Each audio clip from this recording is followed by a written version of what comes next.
আল্লাহর সাক্ষাৎ নিয়ে মানুষ তিন ভাবে বিভক্ত।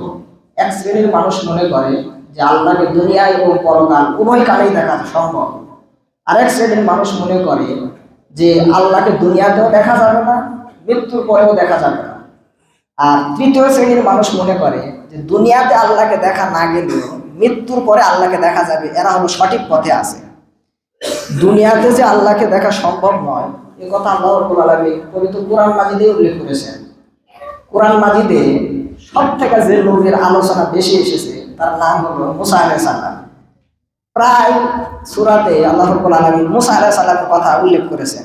আল্লাহ রাব্বুল আলামিন একদিন মুসা আলাইহিস সালামকে জিজ্ঞেস করছেন, ওমা তিলকা বিয়ামিনিকা ইয়া মুসা, ও মুসা তোমার হাতে ওটা কি? তো মুসা আলাইহিস সালামের হাতে কি আছে এটা কি আল্লাহ জানতেন না? অবশ্যই জানতেন। এরপরও তার প্রিয় বান্দার সাথে আল্লাহ কথা আদান প্রদান করবেন, এজন্য আল্লাহ মুসাকে জিজ্ঞেস করতেছেন, ওমা তিলকা বিয়ামিনিকা ইয়া মুসা, মুসা তোমার হাতে ওটা কি? তোমার ডান হাতে ওটা কি? জবাবে মুসা আলাইহিস সালাম বলছেন, কি আসয়, এটা একটা লাঠি। আতাওয়াক্কাউ আলাইহা, আমি এই লাঠির উপর ভর করে চলি। ও আহুস্সু বিহা আলা গানামি, আর আমি এই লাঠির সাহায্যে গাছে বাড়ি মারি, আর সেখান থেকে যে গাছ থেকে পাতা পড়ে সেই পাতা ছাগল মুরগিকে খাওয়ায়। এরপরে তিনি বলছেন, ওয়ালিয়া ফিহা মাআরিব উখরা, আল্লাহ এই লাঠিতে আমার অনেক কাজ আছে, এই লাঠিতে আমার অনেক কাজ করি। এ কথা বলতে বলতে আল্লাহ রাব্বুল আলামিন বলছেন, আলকিহা ইয়া মুসা, মুসা তোমার হাতের লাঠিটাকে ছেড়ে দাও, তো তোমার হাতের লাঠিটা ফেলে দাও। ফাআলকিহা, যখন মুসা আলাইহিস সালাম তার হাতে থাকা লাঠিটা ফেলে দিল, সাথে সাথে দেখা গেল বিশাল আকৃতির একটা সাপ হয়ে গেল। যখন একটা সাপ হয়ে গেছে লাঠি থেকে, তখন মুসা আলাইহিস সালাম খুব ভয় পেয়ে গেলেন। মুসা আলাইহিস সালাম যখন ভয় পেলেন, তার এই অবস্থা দেখে আল্লাহ রাব্বুল আলামিন সাথে সাথে বলছেন, খুযহা ফালা তাকফ, মুসা ভয় পেও না, তুমি ওই হাত দাও, ওই সাপের গায়ে হাত দাও, তাহলে কি হবে, সানুইদুহা সিরাতাহাল উলা, তাহলে আগে যেরকম লাঠি ছিল আবার সেরকম লাঠি হয়ে যাবে, তুমি ভয় পেও না। মুসা আলাইহিস সালাম সাপের গায়ে হাত দিল, সাপ আবার আগের মতো লাঠি হয়ে গেল। এরপর আল্লাহ রাব্বুল আলামিন বলছেন, মুসা তুমি তোমার হাতটা একটু বগলের ভিতর ঢোকাও তো, তাহলে কি হবে? আল্লাহ রাব্বুল আলামিন বলছেন, তাখরুজ বাইদা মিন গায়রি সুইন আয়াতান উখরা, তাহলে তুমি দেখবা বগল থেকে যখন তুমি তোমার হাতটা বের করে আনবা, তখন তোমার হাত থেকে আলো চমকাচ্ছে, নূর চমকাচ্ছে। সুবহানাল্লাহ। আল্লাহ বলছেন আয়াতান উখরা, এটা তোমার জন্য আরেকটা নিদর্শন। লাঠিকে সাপ বানালাম, এটা একটা নিদর্শন। বগলে হাত দিলা, হাত বের করার সাথে সাথে হাত থেকে আলো চমকাচ্ছে, এটা আরেকটা নিদর্শন। তাহলে মুসা আলাইহিস সালামের দাম, মান কত বেশি যে আল্লাহ রাব্বুল আলামিন তার সাথে এভাবে সরাসরি কথা বলতেই থাকতেন। এই মুসা আলাইহিস সালাম কথা বলতে বলতে একদিন আল্লাহ রাব্বুল আলামিনের কাছে বাইনা ধরে বসলো। তিনি বলেই ফেললেন, রব্বি আরিনি, এভাবে আর কত কথা বলবো আপনার সাথে, একটু দেখা দেন না। সুবহানাল্লাহ। আল্লাহকে বলছেন, আল্লাহ এভাবে আর কত কথা বলবো, আপনি একটু দেখা দেন। আনজুর ইলাইকা, আমি একটু নিজের চোখে আপনাকে সরাসরি দেখতে চাই। যখন আল্লাহ রাব্বুল আলামিন এই কথা শুনলেন, জবাবে তিনি বললেন, লাং তারানি, মুসা কথা বলা যায় কিন্তু আমাকে দেখা যায় না, তুমি আমাকে দেখতে পাবা না। মুসা আলাইহিস সালাম বলছেন যে না, একটু দেখলে অন্তরটা শান্তি হয়, আমি একটু দেখতে চাই। আল্লাহ রাব্বুল আলামিন সত্য করে দিলেন। তিনি বললেন, ওয়ালাকিন ইনজুর ইলাল জিবাল, যদি তুমি আমাকে দেখতেই চাও তাহলে তুমি একটা পাহাড়ের দিকে তাকাও, ওই যে দেখো পাহাড় দেখা যাচ্ছে, তুমি ওই পাহাড়ের দিকে তাকাও। ফাইনিস তাকরর মাকানাহু, ওই পাহাড়ের দিকে তাকায়া তুমি যদি তোমার দৃষ্টিটাকে স্থির রাখতে পারো, তাকায়া থাকতে যদি পারো ওই পাহাড়ের দিকে, বা সাউফা তারানি, তাহলে তুমি আমাকে দেখতে পারবা। মুসা আলাইহিস সালাম বললেন, আচ্ছা ঠিক আছে, পাহাড়ের দিকে তাকাবো। যখন তিনি পাহাড়ের দিকে তাকালেন, ফালাম্মা তাজাল্লা রাব্বুহু লিল জিবাল, আল্লাহ রাব্বুল আলামিন তার নূরের একটা তাজাল্লি ওই পাহাড়ের উপর ছেড়ে দিলেন। যখনই আল্লাহ তার একটা তাজাল্লি, নূরের একটা অংশ পাহাড়ের উপর ছেড়ে দিলেন, জাআলাহু দাক্কা ওয়া খাররা, সাথে সাথে ওই পাহাড় চূর্ণ বিচূর্ণ হয়ে গেল। মুসা সাইকান, এই দৃশ্য দেখার সাথে সাথে মুসা আলাইহিস সালাম অজ্ঞান হয়ে মাটিতে পড়ে গেলেন। আল্লাহু আকবার। তার মানে মুসা আলাইহিস সালামের আর হুঁশ নাই, তিনি বেহুশ হয়ে পড়ে গেলেন দৃশ্য দেখে। এরপর ফালাম্মা আফাকা, যখন তিনি জ্ঞান ফিরে পেলেন, তিনি বললেন, সুবহানাকা তুবতু ইলাইকা, আল্লাহ আপনি পুত পবিত্র, আমি যে বাইনা ধরেছিলাম এর জন্য আমি আপনার নিকট এখন তওবা করতেছি, আমি ক্ষমা চাচ্ছি। আল্লাহু আকবার। তাহলে যে নবী সরাসরি আল্লাহর সাথে কথা বলতেন, সেই নবী দুনিয়াতে আল্লাহকে দেখতে পেলেন না, তাহলে পৃথিবীতে অন্য কোনো মানুষের পক্ষে কি আর আল্লাহকে দেখা সম্ভব? সম্ভব না। এটা বুঝতে পারলেন তো? এমনকি আমাদের নবী মুহাম্মদ সাল্লাল্লাহু আলাইহি ওয়াসাল্লাম তিনিও সরাসরি দুনিয়াতে আল্লাহকে দেখেননি। অনেকে পীর ফকির বলে থাকে যে মেরাজের রজনীতে রাসূল সাল্লাল্লাহু আলাইহি ওয়াসাল্লাম সরাসরি আল্লাহকে দেখেছেন। এ দাবি সম্পূর্ণ মিথ্যা, যা সহিহ বুখারীর 4855 নম্বর হাদিসে উল্লেখ রয়েছে। মা আয়েশা রাদিয়াল্লাহু আনহা বলেন যে মান হাদ্দাসাকা আন্না মুহাম্মাদান সাল্লাল্লাহু আলাইহি ওয়াসাল্লাম রাআ রাব্বাহু, যে ব্যক্তি কথা বলে যে মুহাম্মদ আল্লাহকে দুনিয়াতে দেখেছে, কথা যে ব্যক্তি বলে ফাকাত কাযাবা, সে হলো মিথ্যাবাদী। তাহলে রাসূল সাল্লাল্লাহু আলাইহি ওয়াসাল্লামের স্ত্রী আয়েশা রাদিয়াল্লাহু আনহা বলতেছেন সহিহ বুখারীতে, যে ব্যক্তি দাবি করবে যে মুহাম্মদ আল্লাহকে দেখেছে সাল্লাল্লাহু আলাইহি ওয়াসাল্লাম, ফাকাত কাযাবা, তাহলে সে মিথ্যা বলল, সে মিথ্যাবাদী। আল্লাহর নবীও সরাসরি দুনিয়াতে আল্লাহকে দেখতে পারে না। তাহলে আল্লাহকে কখন দেখা যাবে? আল্লাহকে কি কখনোই দেখা যাবে না?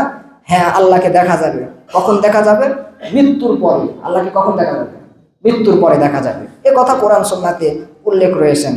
সরাসরি আপনি কোরআন মাজিদ খুলেন, আল্লাহ রাব্বুল আলামিন বলছেন উজুহু ইয়াউমা ইদিন নাদিরা, কিয়ামতের মাঠে মৃত্যুর পরে কিছু মানুষ আল্লাহ রাব্বুল আলামিন তাদের চেহারাকে উজ্জ্বল করে দিবেন, ইলা রাব্বিহা নাদিরা, আর তারা সরাসরি আল্লাহর দিকে তাকিয়ে থাকবে। সুবহানাল্লাহ। তাহলে কিয়ামতের মাঠে কিছু মানুষের চেহারা হবে হাসজ্জ্বল, এরা হাসজ্জ্বল চেহারা নিয়ে কার দিকে তাকিয়ে থাকবে? আল্লাহর দিকে। তার মানে আল্লাহকে দেখা যাবে। আর আল্লাহকে দেখা যাবে মানে যারা বিশ্বাস করে যে আল্লাহর আকার আকৃতি নাই, তারা আল্লাহ কি দেখবে? আর যারা বিশ্বাস করে যে না আল্লাহর একটা আকৃতি আছে, আকার আছে, আল্লাহ নিরাকার না, এরা কিয়ামতের মাঠে সরাসরি কাকে দেখতে পাবে? আল্লাহকে দেখতে পাবে। কিভাবে দেখবে? রাসূল সাল্লাল্লাহু আলাইহি ওয়াসাল্লাম উদাহরণ দিয়ে বলছেন যে শোনো, দুপুর বেলাতে মেঘমুক্ত আকাশে সূর্য দেখতে তোমাদের কি কোনো কষ্ট হয়? আকাশে কোনো মেঘ নাই, পরিষ্কার আকাশ, দুপুরবেলা সূর্য দেখতে কি আপনাদের কারো কষ্ট হওয়ার কথা? না। রাসূল সাল্লাল্লাহু আলাইহি ওয়াসাল্লাম বলতেছেন মেঘমুক্ত আকাশে দুপুরবেলা সূর্য দেখতে যেমন তোমাদের কষ্ট হয় না, কিয়ামতের মাঠে আল্লাহকে দেখতেও তোমাদের কোনো কষ্ট হবে না। সুবহানাল্লাহ। তার মানে সবাই দেখবা, কিন্তু কেউ আর সৃষ্টি হবে না, বাধাগ্রস্ত হবে না। সরাসরি প্রতিটা মানুষ তাদের রব, তাদের মালিক আল্লাহ সুবহানাহু ওয়া তাআলাকে দেখতে পাবেন, যা রাসূল সাল্লাল্লাহু আলাইহি ওয়াসাল্লাম উল্লেখ করলেন। তাহলে দুনিয়াতে আল্লাহকে দেখা সম্ভব নয়, আল্লাহকে দেখা যাবে মৃত্যুর পরে কিয়ামতের মাঠে। তবে কিয়ামতের মাঠেও সবাই আল্লাহকে দেখতে পাবে না। কিয়ামতের মাঠে সবাই আল্লাহকে দেখতে পাবে না, শুধুমাত্র মুমিন ব্যক্তিরা আল্লাহকে কিয়ামতের মাঠে দেখতে পাবে। সহিহ মুসলিম খুলেন, রাসূল সাল্লাল্লাহু আলাইহি ওয়াসাল্লাম কিয়ামতের মাঠের বর্ণনা দিতে গিয়ে বলছেন, আল্লাহর নবী বলছেন কিয়ামতের মাঠে এক ঘোষণাকারী এসে বলে ঘোষণা দিবে, মান কানা ইয়াবুদু শাইআন, দুনিয়াতে যে ব্যক্তি যার ইবাদত করতা, আজকে কিয়ামতের মাঠে সে তার অনুসরণ করে। এটা হলো প্রথম কথা কিয়ামতের মাঠে। তার মানে দুনিয়াতে যে যার ইবাদত করতা, যে যার পূজা করতা, কিয়ামতের মাঠ তোমরা তার পিছনে যাও, তার অনুসরণ করো। ফায়াত্তাবিউ মান কানা ইয়াবুদু শামসা শামসা ওয়া ইয়াবুদু মান কানা ইয়াবুদুল কামারাল কামারা ওয়া ইয়াত্তাবিউ মান কানা ইয়াবুদু তাওয়াগিতাত তাওয়াগিত। এরপর দুনিয়াতে যারা সূর্যের পূজা করত, তারা সূর্যের পিছনে যাবে। যারা চাঁদের পূজা করত, তারা চাঁদের পিছনে যাবে। যারা তাগুদের পূজা করত, তারা তাগুদের পিছনে যাবে। এভাবে মানুষ সব আলাদা হয়ে যাবে।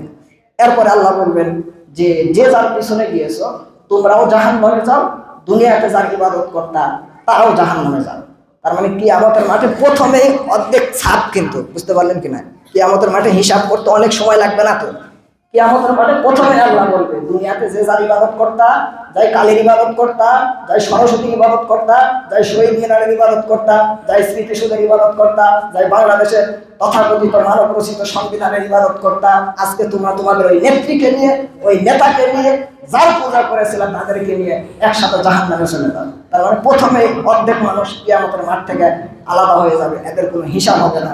বিনা হিসাবে যার ইবাদত করেছিল তার সাথে জাহান্নামে নিক্ষেপ হবে। তাহলে কাফেররা প্রথমে চলে গেল কিয়ামতের মাঠ থেকে, বুঝতে পারলে? কেননা কাফেররা তো আল্লাহর ইবাদত করেনি, দুর্গার ইবাদত করেছে, দুর্গার সাথে জাহান্নামে চলে গেছে। শহীদ মিনারের ইবাদত করেছে, শহীদ মিনারের সাথে জাহান্নামে চলে গেছে। এখন কিয়ামতের মাঠে বাকি থাকবে দুই শ্রেণীর মানুষ। এক শ্রেণী হলো মুমিন, আর এক শ্রেণী হলো মুনাফিক। মুমিন আর মুনাফিক কিয়ামতের মাঠে এখন মজুদ থাকবে। এখন আল্লাহ রাব্বুল আলামিন তাদেরকে উদ্দেশ্য করে বলবেন, ফামা তানতাজিরুন, কি ব্যাপার, তোমরা কার জন্য অপেক্ষা করতেছো? অনেক মানুষ তো চলে গেল কিয়ামতের মাঠ থেকে, তোমরা যাচ্ছ না যে, তোমরা এখানে দাঁড়িয়ে আছো কেন? তখন তারা বলবেন, দুনিয়াতে যে যার ইবাদত করতো সে তার সাথে জাহান্নামে চলে গেছে, কিন্তু আমরা দুনিয়াতে ফারাকনান নাসা ফিদ দুনিয়া, ওই সমস্ত মুশরিকদের থেকে আলাদা ছিলাম। ওই সমস্ত মুশরিকদের থেকে কি ছিলাম?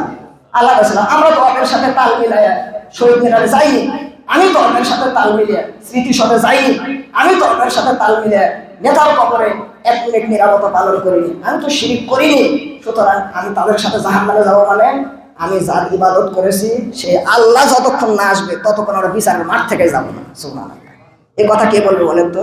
মুমিনরা বলে, ফারাকনান নাসা ফিদ দুনিয়া, আল্লাহ দুনিয়াতে তো আমি তাদের সাথে পূজা মণ্ডপে যাইনি, দুনিয়াতে তো আমি তাদের সাথে উলুধ্বনি দিইনি, সুতরাং আজকে আমি তাদের সাথে থাকবো না, এটাই ঠিক। এ কথা যখন আল্লাহ বলবেন, আল্লাহ শোনার পরে আল্লাহ ভিন্ন একটা আকৃতিতে কিয়ামতের মাঠে উপস্থিত হবে, যেটা আল্লাহর আকৃতি না। মানে আল্লাহর আকৃতি পরিবর্তন করে ভিন্ন একটা আকৃতি নিয়ে আল্লাহ রাব্বুল আলামিন কিয়ামতের মাঠে আসবেন। এই মুনাফিকদেরকে আল্লাহ রাব্বুল আলামিন অপমান করার জন্য আলাদা একটা আকৃতিতে আসবে, ওটা দেখে মুনাফিকরা বলবে যে এটাই আল্লাহ। তখন মুমিনরা বলবে, না, এটা আল্লাহ হতে পারে না, আল্লাহ আসবে, তাকে আমরা চিনতে পারবো, তারপরে আমরা এখান থেকে শুনবো। এরপর মুনাফিকও আলাদা হয়ে গেল। কথা কি বুঝতে পারতেছেন? কিয়ামতের মাঠে কাফের আলাদা হয়ে গেছে। প্রথমে যে যার পূজা করেছে তার সাথে জাহান্নামে চলে গেছে। দ্বিতীয় পর্যায়ে যারা মুনাফিক থাকবে, আল্লাহকেও মানে শয়তানকেও মানে, এই শ্রেণীর লোক, এদেরকে আল্লাহ ভিন্ন আকৃতিতে আসে ধুকাই ফেলবে, ফেলে তাদেরকেও আলাদা করবে। তাহলে এখন কিয়ামতের মাঠে আর কয় শ্রেণীর মানুষ থাকলো?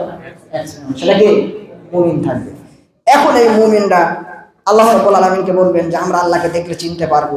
সাথে সাথে আল্লাহ রাব্বুল আলামিন তার গুছাকে উন্মোচিত করবেন। যখনই তিনি গুছাকে উন্মোচিত করবে, তখন সাথে সাথে মুমিন বান্দারা আল্লাহ রাব্বুল আলামিনের সম্মানে সেজদায় পড়ে যাবে। সুবহানাল্লাহ। আর যারা মুনাফিক, রাসূল সাল্লাল্লাহু আলাইহি ওয়াসাল্লাম বলছেন, আর যে ব্যক্তি দুনিয়াতে মানুষের ভয়ভীতির জন্য নামাজ পড়তো এবং মানুষকে দেখানোর জন্য নামাজ পড়তো, এরাও মুমিনদেরকে দেখে দেখে সেজদা করতে যাবে, তখন আল্লাহ রাব্বুল আলামিন তাদের মেরুদণ্ডকে কাঠের ফলকের মতো শক্ত করে দিবে, অনমনীয় করে দিবে, তারা সেজদা করতে যাবে, চিত হয়ে পড়ে যাবে। তার মানে মুনাফিকরা কিয়ামতের মাঠে আল্লাহকে সেজদা করতে পারবে না, এই কথাই ঠিক। এখন আপনি লক্ষ্য করেন, হাদিসের শব্দ হলো যে যারা মানুষকে ভয় করে নামাজ পড়বে অথবা লোক দেখানোর জন্য নামাজ পড়বে, এরা কিয়ামতের মাঠে আল্লাহকে সেজদা দিতে পারবে না।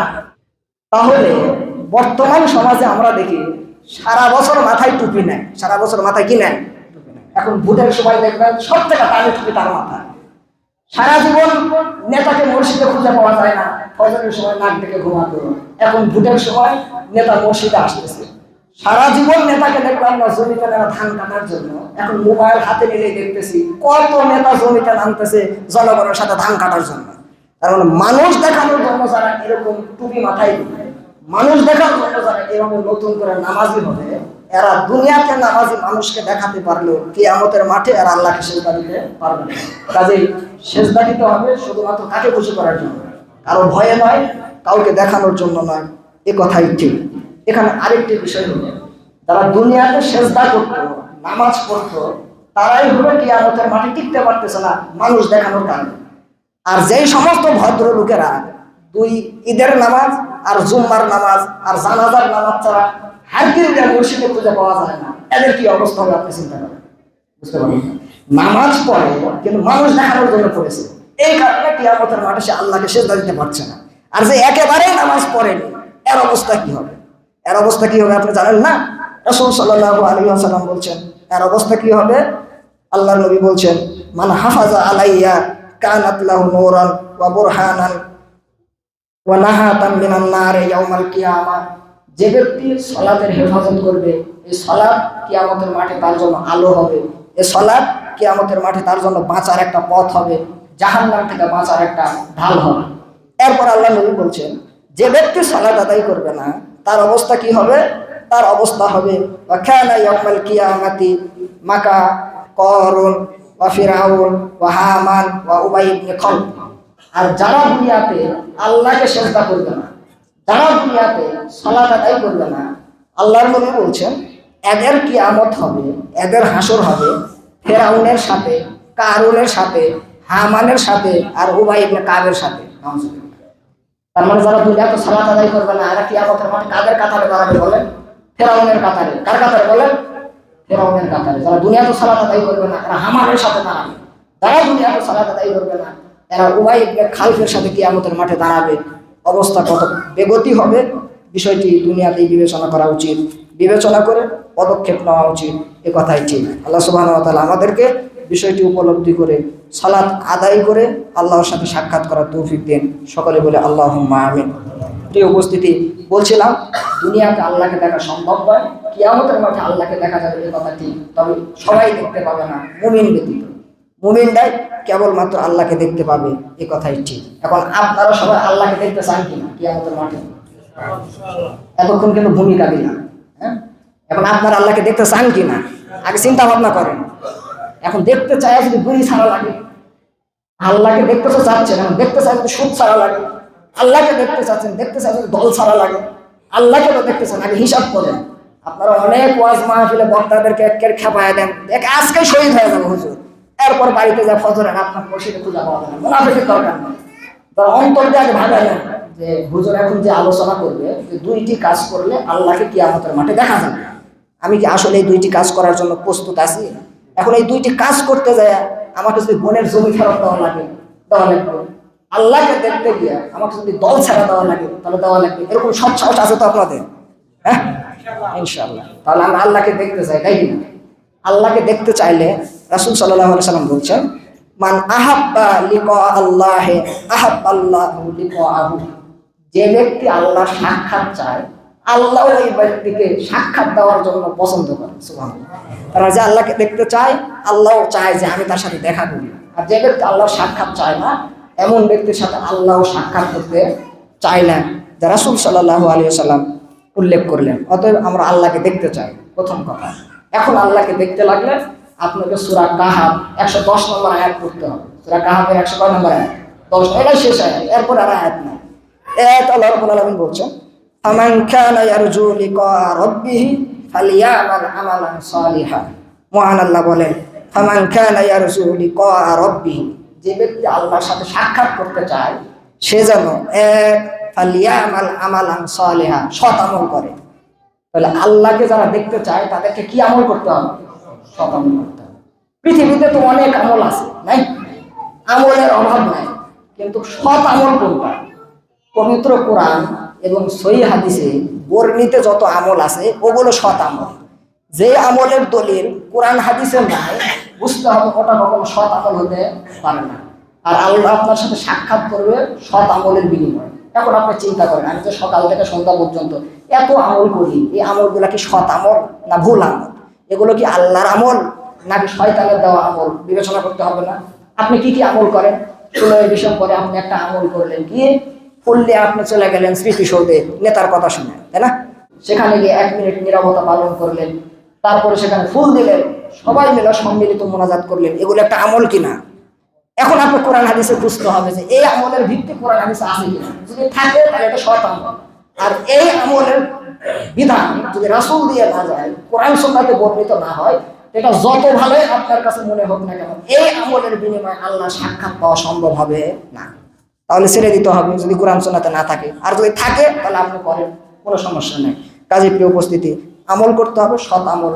আর এই সৎ আমল করে যদি আমরা কিয়ামতের মাঠে উঠতে পারি, তাহলে আল্লাহ রাব্বুল আলামিন সরাসরি নিজে থেকে আপনার আমার সাথে সাক্ষাৎ দিবেন। একথা আল্লাহ নবী বলতেছেন। রাসূল সাল্লাল্লাহু আলাইহি ওয়াসাল্লামের সাথে অনেক সাহাবী ছিলেন, তিনি সবাইকে ভালোবাসতেন।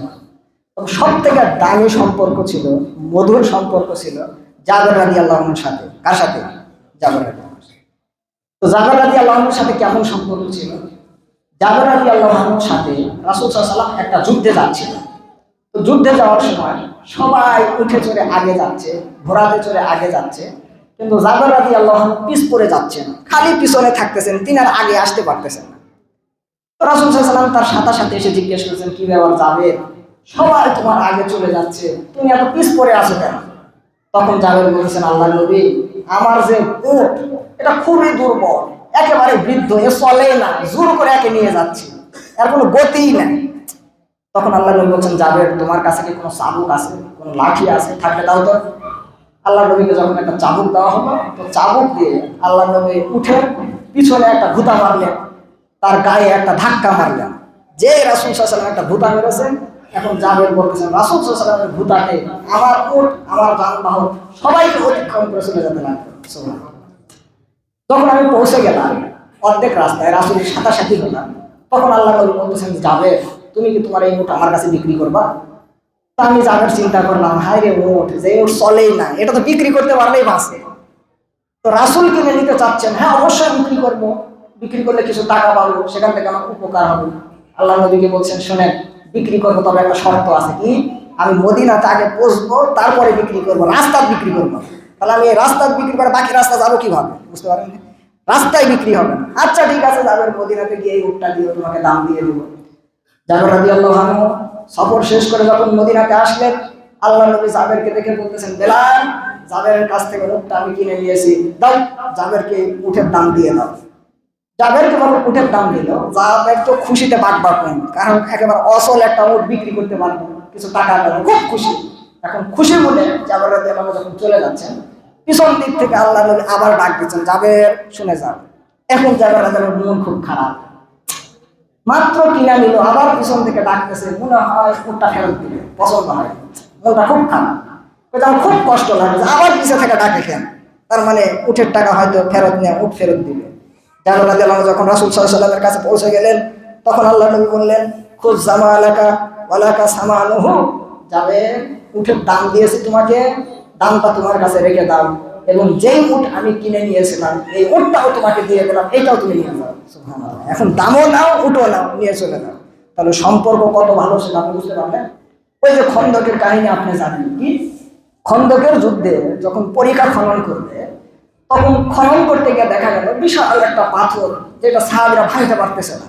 সবাই গিয়ে আল্লাহ নবীকে বলতেছেন, আল্লাহ নবী, যে বড় একটা পাথর বের হয়েছে, এই পাথর আমাদের পক্ষে ভাঙা সম্ভব নয়, আপনি একটু চলেন।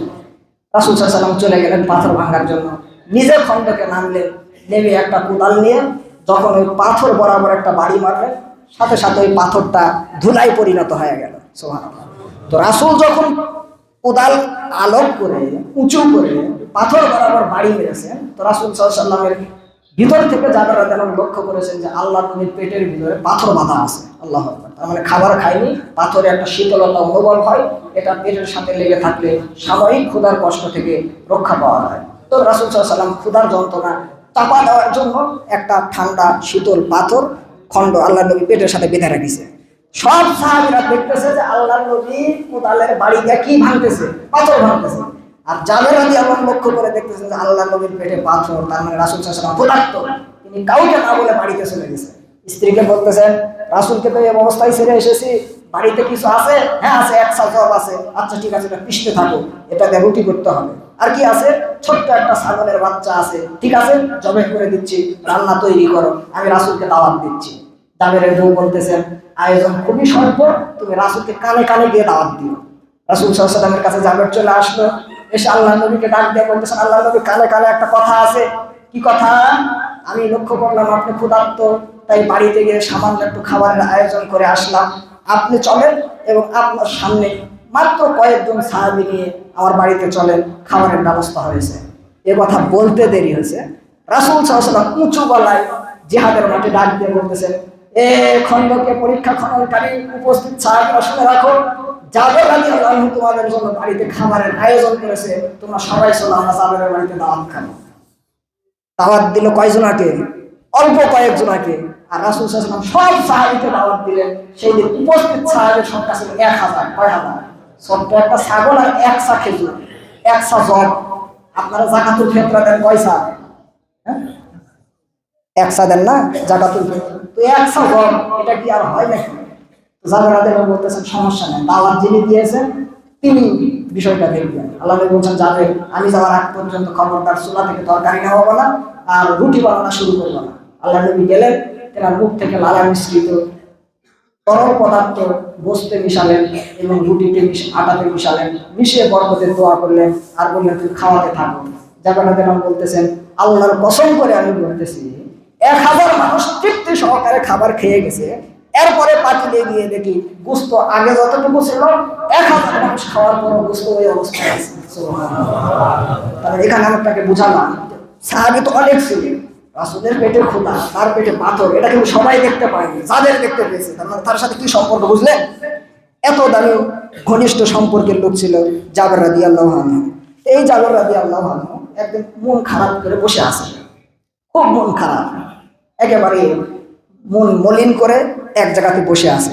বিষয়টি দেখে আল্লাহর নবী তার কাছে গিয়ে বলছেন, ইয়া জাবের মালি আরাকা মুনকাসির, জাবের কি ব্যাপার, তোমার মন এত খারাপ কেন, তুমি হাসতেছো না কেন, তোমার মনে এত কষ্টের ছাপ কেন?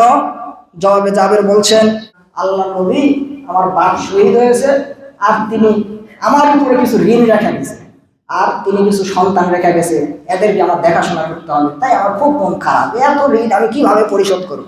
আব্বা দুনিয়া থেকে চলে গেছে, অনেকগুলা বোন রেখে গেছে যাদেরকে আমার মানুষ করতে হবে, পাশাপাশি আমার আব্বা অনেক ঋণ রেখে গেছে, এই ঋণগুলো আমি কিভাবে পরিশোধ করব, এই চিন্তায় আমার মন খুব খারাপ, অবস্থা ভালো না খারাপ। এখন রাসূল সাল্লাল্লাহু আলাইহি ওয়াসাল্লাম জাবের রাদিয়াল্লাহু আনহুকে খুশি করার জন্য, তার মনটা ভালো করার জন্য, এটা হলো ইবনে মাজার 190 নম্বর হাদিস, রাসূল সাল্লাল্লাহু আলাইহি ওয়াসাল্লাম জাবেরের মন ভালো করার জন্য এবার আল্লাহর নবী বলছেন, আফালা উবাশশিরুকা, জাবের আমি কি তোমাকে কিছু সুসংবাদ দিব না, আমি কি তোমাকে কিছু খুশির সংবাদ দিব না? তখন রাসূল সাল্লাল্লাহু আলাইহি ওয়াসাল্লাম বলছেন, শোনো জাবের, বিমা লাকি আল্লাহু বিহি আবাকা, তোমার বাপ যখন শহীদ হয়েছে, শহীদ হওয়ার সাথে সাথে বিমা লাকি আল্লাহু বিহি আবাকা, আল্লাহ তোমার বাপের সাথে সাক্ষাৎ দিয়েছে। জাবেরের বাপ আল্লাহর সাথে সাক্ষাৎ করেছে, এ কথা আল্লাহ নবী বলেননি, বরং কি বলতেছেন যে আল্লাহ নিজে থেকে তোমার বাপের সাথে এসে সাক্ষাৎ করেছে। সুবহানাল্লাহ। এরপরে জাবের রাদিয়াল্লাহু আনহু খুব খুশি হয়েছে, আমার বাপ আল্লাহর সাথে দেখা করেছে। তো আল্লাহ নবী বলেন, আমার বাপ আল্লাহর সাথে কি কথা বললো, আল্লাহর সাথে দেখার পরে আমার বাপ কি বললো আল্লাহকে, এটা একটু বলেন। তখন রাসূল সাল্লাল্লাহু আলাইহি ওয়াসাল্লাম বলছেন, শোনো, তোমার বাপের সাক্ষাতের পর তোমার বাপ আল্লাহকে বললো যে আল্লাহ আপনি আমাকে দুনিয়াতে আরেকবার পাঠান, দুনিয়াতে আরেকবার যাই, তারপর আমি মৃত্যু আবার আপনার রাস্তায় শহীদ হয়ে আমি আবার আপনার সাথে সাক্ষাতে আসি, আপনি আবার আমাকে জীবিত করেন, আবার শহীদ হয়ে আপনার সাথে সাক্ষাৎ করি, এইটা আমি চাই। তখন আল্লাহ বলছেন, ওই সিস্টেম বন্ধ হয়ে গেছে, একবার মরলে আর মৃত্যু হবে না, তুমি আর দুনিয়াতে যেতে পারবা।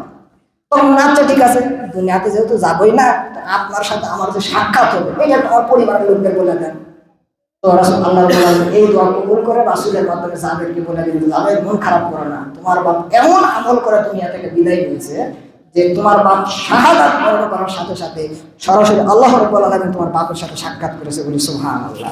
তাহলে প্রিয় উপস্থিতি, এমন কিছু আমল আপনার আমার করা উচিত যাতে করে জাবের রাদিয়াল্লাহু আনহুর বাপের মতো আল্লাহ সুবহানাহু ওয়া তাআলা আমাদেরকেও সাক্ষাৎ দেন, এটা হওয়া উচিত। তাহলে 1 নম্বর আমল করতে হবে, সৎ আমল, যে আমলের বিনিময়ে আল্লাহ রাব্বুল আলামিন আপনার আমার সাথে সাক্ষাৎ দিল, এটা হলো 1 নম্বর শর্ত। আল্লাহকে দেখতে চাইলে করণীয় প্রথম কি বলেন তো, বেশি বেশি আমলে সালেহ করতে হবে, সৎ আমল করতে হবে। আর সবথেকে বড় সৎ আমলের নাম হলো 5 ওয়াক্ত সালাত। নাম কি? 5 ওয়াক্ত সালাত। যে ব্যক্তি সালাত আদায় করে না, ও আল্লাহকে বিচারের মাঠে দেখতে পাবে না, ওর হাসর হবে ফেরাউনের সাথে। আর যে ব্যক্তি 5 ওয়াক্ত সালাত আদায় করে, কবর থেকে আর তাপট শুরু হয়ে যাবে। কিভাবে? ছোট্ট একটা হাদিস বলি, ইবনে মাজার 4272। আল্লাহ নবী বলছেন, মানুষকে যখন কবরে রাখা হবে, তো কবর থেকে যখন তাকে তোলা হবে, এমন অবস্থায় তোলা হবে যে সে দেখতে পাবে সূর্য ডুবে যাচ্ছে, এরকম একটা অবস্থা তৈরি হয়েছে। আপনাকে কবরে রাখা হবে, কবর থেকে এমন অবস্থায় আপনাকে তোলা হবে যখন আপনি দেখতে পাবেন সূর্য কি ডুবে যাচ্ছে, এটা আপনি দেখতে পাবেন। তো সূর্য ডুবার আগে একটা নামাজ আছে, নাম কি বলেন তো? আসরের নামাজ, তাই কিনা? যেটা সূর্য ডুবার আগেই পড়তে হয়। এই অবস্থা দেখে ফেরেশতারা যখন এসে আপনাকে উঠানোর সাথে সাথে প্রথম কথায় আপনি নামাজি হলে আপনার মুখ দিয়ে বের হবে, দায়ুনি ও সল্লি, এই ফেরেশতারা আমাকে ছাড়ো, তাড়াতাড়ি পানির ব্যবস্থা করে দাও, আমাকে নামাজ পড়তে হবে, এখন সূর্য ডুবে যাচ্ছে। সুবহানাল্লাহ। আমার যে ব্যক্তি মন থেকে সালাত আদায় করবে, এই কবরের ভিতরে ফেরেশতার সাথে দাপট দেখাবে, এই ফেরেশতা কথাবার্তা পরে হবে, আগে ওযুর পানির ব্যবস্থা করো, সূর্য ডুবে যাচ্ছে, আমাকে আসরের সালাত করতে হবে। সুবহানাল্লাহ। না পড়তে গেছেন নামাজি ব্যক্তি, কিসের ফেরেশতা? ও কানা হলেই কি আর ঠসা হলেই কি ও আমার জন্য কিছু করতে পারবে না, কারণ আমি সালাতি ইমানদার মুমিন, মারা গেছে, আমার জন্য জান্নাত অপেক্ষা করতেছে। সুবহানাল্লাহ। আর যে সালাত আদায় করবে না, কবর থেকে তার বাটাম ফাটানো শুরু হবে। কাজেই প্রিয় উপস্থিতি, যে কোনো মূল্য সালাত আদায় করতে হবে, এই কথাই ঠিক। তার প্রথম কথা আল্লাহকে দেখতে চাইলে বেশি বেশি সৎ আমল করতে হবে। 2 নম্বর আল্লাহ বলছেন ওয়ালা ইউশরিক বিইবাদাতি রাব্বিহি আহাদা, আর আল্লাহর সাথে, আল্লাহর ইবাদতের সাথে কাউকে শিরক করা যাবে না। তাহলে আল্লাহকে দেখতে চাইলে শিরক করা যাবে? এখন যারা শিরক করে এরা কি আল্লাহকে দেখতে পাবে? অবশ্যই পাবে না, এটা অসম্ভব। এখন আমরা শিরক বলতে কি বুঝি? আমরা শিরক বলতে বুঝি যে শুধু মূর্তি পূজা করাটাই শিরক, এর বাইরে আর কোনো শিরক নাই, তাই কিনা? শিরক বলতে এটাই বুঝি না? অথচ আপনার নেত্রী যখন অসুস্থ হলো, আপনার নেত্রী বুঝলেন তো, বেগম খালেদা জিয়া বাংলাদেশের এখন সবথেকে সম্মানিত মহিলা, তাই না? সবথেকে সম্মানিত ভিআইপি মহিলার নাম কি? বেগম খালেদা জিয়া। এই খালেদা জিয়া যখন অসুস্থ হলো, তখন তার নেতা কর্মী অনেকের মুখ থেকে আমরা শুনতে পেলাম বেগম জিয়ার সুস্থতার জন্য মসজিদেও দোয়া করা হোক, মন্দিরেও দোয়া করা হোক। শুনেন না আপনারা? প্রধান উপদেষ্টাও কথা বলেছে। এখন যে ব্যক্তি বিশ্বাস করে যে মন্দিরে দুর্গার কাছে একটু ডাকাডাকি করলেও সুস্থ হওয়া সম্ভব, পরিমাণ আছে, তার মানে আল্লাহর কাছে সুস্থতা চাইতে হবে আল্লাহ ব্যতীত মন্দিরে, তারপর গির্জাতে সুস্থতার আশা করা মানে আপনি মুসলিম। এই অবস্থায় মারা গেলে আপনার জন্য জান্নাত হবে না। আর শিরক কি? সব থেকে বড় শিরক হলো এখন প্রচলিত গণতন্ত্র, তাই কিনা? হ্যাঁ, সব থেকে বড় শিরকের নাম কি? গণতন্ত্র। কথা বলেন, সব থেকে বড় শিরকের নাম গণতন্ত্র। অনেকে বলবেন যে হুজুর একাধিক দিন আপনি শুধু গণতন্ত্রকে গালিগালাজ করেন, গণতন্ত্রের কি কিছুই ভালো দিক নাই? আচ্ছা, গণতন্ত্র হলো মানুষের তৈরি একটা তন্ত্র, আর আল্লাহর দেওয়া তন্ত্রের নাম হলো শরীয়ত, তাই কিনা? এখন কোনো ব্যক্তি যদি মনে করে আল্লাহর দেওয়া বিধান শরীয়তের থেকে খ্রিস্টানের তৈরি করা বিধান গণতন্ত্র ভালো, আর ইমান আছে না গেছে? কথা বলেন, চলে গেছে। কি ভালো আছে? আমরা তো ভালো দেখতেছি। একটা চুর হলো, চুরি করতে গেছে, সারা রাত চুরি করে একটা মুরগি পেয়েছে। কি পেয়েছে? এই সারা রাত চুরি করে কি পেয়েছে? একটা মুরগি পেয়েছে। মন খুব খারাপ, চেয়েছিলাম একটু সোনা দানা, একটু ইনকাম ভালো হবে, একটা মুরগির উপর রাত পার হয়েছে। বউকে বলতেছেন এই মুরগিটা ভরা করো, সকালবেলা মুখে খাবো, এগুলো সে ঘুমিয়ে পড়লো। বউ এখন মুরগি কুটা বাছা করতে করতে স্বামী সকালবেলা ঘুম থেকে উঠে দেখতেছে মুরগি এখনো কুটাই শেষ হয় না, রান্না তো বহু দূরের কথা, কুটা বাছাই শেষ হয়। তখন স্বামীর মেজাজ গরম, সারা রাতে একটা মুরগি চুরি করে নিয়ে আসলাম, তুমি একটু রান্না করে দিবা, সকালবেলা তৃপ্তি সহকারে খাবো। উঠে দেখতেছে রান্নাই হয়নি, কি কাজ পেয়েছো তুমি? তখন বউ বলতেছে মুস্কি হেসে, আরে স্বামী, তুমি তো চুরি করাই দায়িত্ব শেষ, অথচ এই মুরগির ভিতর কিছু রগ আছে, যে রগ গুলো বেছে বেছে ফেলে দিতে হয়, এগুলো অপবিত্র। এই মুরগির রগগুলো বাঁচতে বাঁচতে সময় একটু বেশি লেগে গেছে, মুরগির আনতে সময় মতো পারি নাই। তখন স্বামী মুসকে হাসতেছে আর বলছেন, আরে গাদা, চুরি করা মুরগির ভিতরে আমার অপবিত্র রগকে পুরা মুরগি তো হাত। তারপরে চুরি করা মুরগির থেকে যদি অপবিত্র অংশ ফেলে দেন, মুরগি কি হালাল হবে নাকি? এই গণতন্ত্র থেকে যদি আপনি বাঁচতে থাকেন, খ্রিস্টানের তৈরি করা একটা মতবাদ, যতই বাঁচতে থাকেন এইটার ভিতর থেকে ভালো কোনো জিনিস আপনি পাবেন না। যতই হাঁটাবেন, যতই খুঁজবেন, যতই চর্চা করবেন, এখান থেকে অজ্ঞতা পাবেন, জাহিলিয়াত পাবেন, অন্ধকার পাবেন। এখান থেকে ভালো কিছু 54 বছরে আসবে না, সামনে 54 বছরে আসবে না, এ কথাই ঠিক। মুক্তির পথ একটাই, মুসলিম হিসেবে মেনে নিতে হবে পবিত্র কোরআন এবং সহিহ হাদিস, এর বিকল্প কিছু হতে পারে না। কথা বুঝতে পারলেন? তার মানে মানুষের তৈরি তন্ত্র মন্ত্র, এগুলোর সাথে কুফরি করতে হবে, এগুলোর ভিতর ভালো কিছু থাকতে পারে না, এ কথাই ঠিক। বিগত 54 বছর আমরা শুনে আসতেছি গণতন্ত্রের স্লোগান, শুনতেছি না? এইবার ক্ষমতা গেলে দেশ সিঙ্গাপুর বানাবো।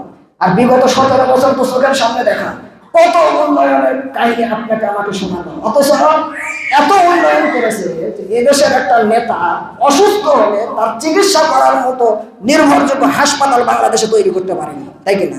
এত উন্নয়ন করেছে 54 বছর আপনার নেতা আর আপনার দল গণতন্ত্রের স্লোগান দিয়ে, যে আপনার নেতা অসুস্থ হলে সুস্থতার জন্য চলে যেতে হয় বিদেশে, চলে যেতে হয় সিঙ্গাপুর, চলে যেতে হয় অন্য দেশে, আর তারাই আবার বারবার শোনায় উন্নয়নের কথা। শোনেন, ওই উন্নয়ন দিয়ে কোনো কাজ হবে না যে উন্নয়ন মানুষের নিরাপত্তা দিতে পারে না। ওই উন্নয়ন দরকার আছে আপনার? ওই উন্নয়ন আমাদের দরকার নেই, বরং মানুষের জানমালের নিরাপত্তা দিতে হবে। এই উন্নয়ন কেবলমাত্র ইসলামের শরিয়া মোতাবেক চললে সম্ভব, অন্যথায় সম্ভব নয়। কথা সংক্ষিপ্ত করি, বলছিলাম আল্লাহকে দেখার জন্য করণীয়। 1 নম্বর করণীয় হলো আল্লাহকে দেখতে চাইলে বেশি বেশি সৎ আমল করতে হবে। আর 2 নম্বর, আল্লাহকে দেখতে চাইলে আমাদেরকে শিরক থেকে বেঁচে থাকতে হবে। আর বর্তমান পৃথিবীতে সব থেকে বড় শিরকের নাম হলো এই প্রচলিত ভোটাভুটি সিস্টেম, গণতন্ত্র। এটা বুঝতে পারলেন? এটাতে লিপ্ত হয়, কিয়ামতের মাঠে বাঁচা যাবে না। আপনি বলবেন হুজুর এ থেকে বাঁচার যে কোনোই পথ নেই, বাঁচার কোনো পথ নেই, আপনি মুখ দিয়ে অন্তত পক্ষে বলেন এটা হারাম, এতটুকু বলতে পারবেন না? যেটার সাথে ইসলামের সম্পর্ক নেই, এতটুকু তো বলতে পারবেন। আপনাকে জিহাদ করতে হবে না, এটাকে ঠেকানো হবে না, আপনি আপনার পরিবারকে তালিম দেন। এটা এই যে ভোটের গণতন্ত্র হচ্ছে, এই গণতন্ত্রে লেখা আছে যে গণতন্ত্রে সব ক্ষমতার মালিক হলো জনগণ, আর ইসলামে লেখা আছে সব ক্ষমতার মালিক কে? আল্লাহ। এই গণতন্ত্র ভোটাভুটি সিস্টেম, এতে সুর মুসলিম এত দাড়ি ছাড়া বেনামাজিও নেতা হতে পারে। আর ইসলামে লেখা আছে যে নেতা হতে লাগলে তার কিছু গুণ থাকতে হবে। তার মানে এই প্রচলিত সিস্টেমের সাথে, এই ভোটাভুটির সাথে ইসলামের দিন ধর্মের কোনো কি নাই, কানেকশন নাই, সম্পর্ক নাই। আল্লাহ সুবহানাহু ওয়া তাআলা আমাদেরকে বোঝার, ভ্রান্ত পথ থেকে ফিরে আসার, যে কাজ করলে আল্লাহর সাক্ষাৎ পাওয়া সম্ভব সেই কাজগুলো করার তৌফিক দিন। সকলে বলে আল্লাহুম্মা আমিন। এ দাবি এ দাও আল্লাহর নিকট রেখে আপনাদের সবার জন্য দোয়া করছি। আল্লাহ আমাদের উপস্থিত হয়েছি, আমাদেরকে আপনার সামনে সৎ আমল এবং শিরক মুক্ত ঈমান নিয়ে উপস্থিত হওয়ার তৌফিক দেন। সকলে বলে আমিন।